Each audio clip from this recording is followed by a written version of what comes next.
வணக்கம். இது நிலா கிச்சன்.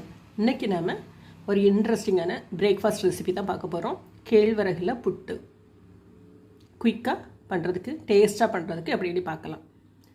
கேழ்வரகு புட்டு பண்ணுறதுக்கு மாவை நல்லா வறுத்து எடுத்துடுங்க. அப்போ தான் உதிரி உதிரியாக கிடைக்கும், ஒட்டாது. மாவு பிசறி வச்சுட்டு ஒரு 10 நிமிஷம் வெயிட் பண்ணிவிட்டு அதுக்கப்புறமா ரெடி பண்ணுங்கள், கரெக்டாக இருக்கும். ஸ்டார்ட் பண்ணலாமா? கேழ்வரகு மாவு எடுத்துடுங்க. அது கூட தேவையான அளவுக்கு உப்பு. புட்டு வைக்கச்சில் எப்போவுமே கேழ்வரகு மாவு நல்லா வறுத்து எடுத்துடுங்க. தேவையான அளவுக்கு தண்ணி தெளிச்சிடுங்க.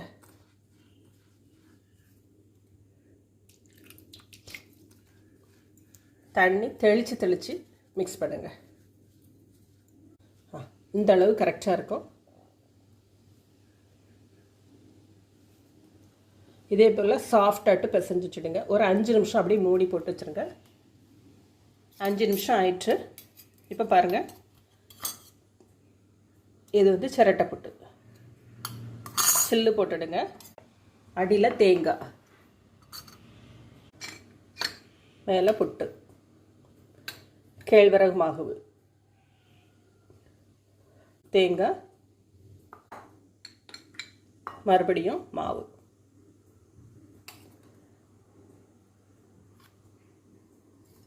குழந்தைங்களுக்கு கொடுக்குறதா இருந்தால் இது மேலே வெள்ளைப்பொடி போடுங்க.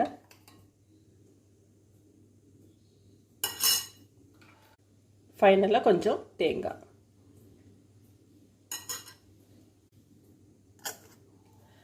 குக்கர் அடுப்பில் வச்சுடுங்க. இதில் ஸ்டீம் வந்ததுக்கப்புறமா இதை அதில் வச்சிடலாம். ஒரே நிமிஷத்தில் இந்த கேழ்வரகு வெந்துடும். 1 மினிட் கூட ஆகலை, அதுக்குள்ளால இது ஸ்டீம் ஆயிடுச்சு. சின்ன பாட்டு அப்படிங்கிறனால ஈஸியாக வெந்துடும். இப்போ இதை எடுத்துடலாம். இப்போ புட்டை பிளேட்டிங் பண்ணிடலாம்.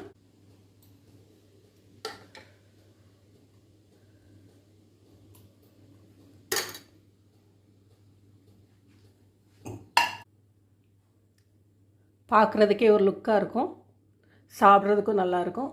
கேழ்வரகு புட்டு ரொம்ப வாசம் உள்ள புட்டு. மாம்பழமும் கேழ்வரகு புட்டும் ரெண்டும் காம்பினேஷன் அட்டகாசமாக இருக்கும். இதே போல் நீங்களும் செஞ்சு சாப்பிட்டு பார்த்துட்டு எப்படி இருக்குன்னு ஃபீட்பேக் கொடுங்க. தேங்க்யூ.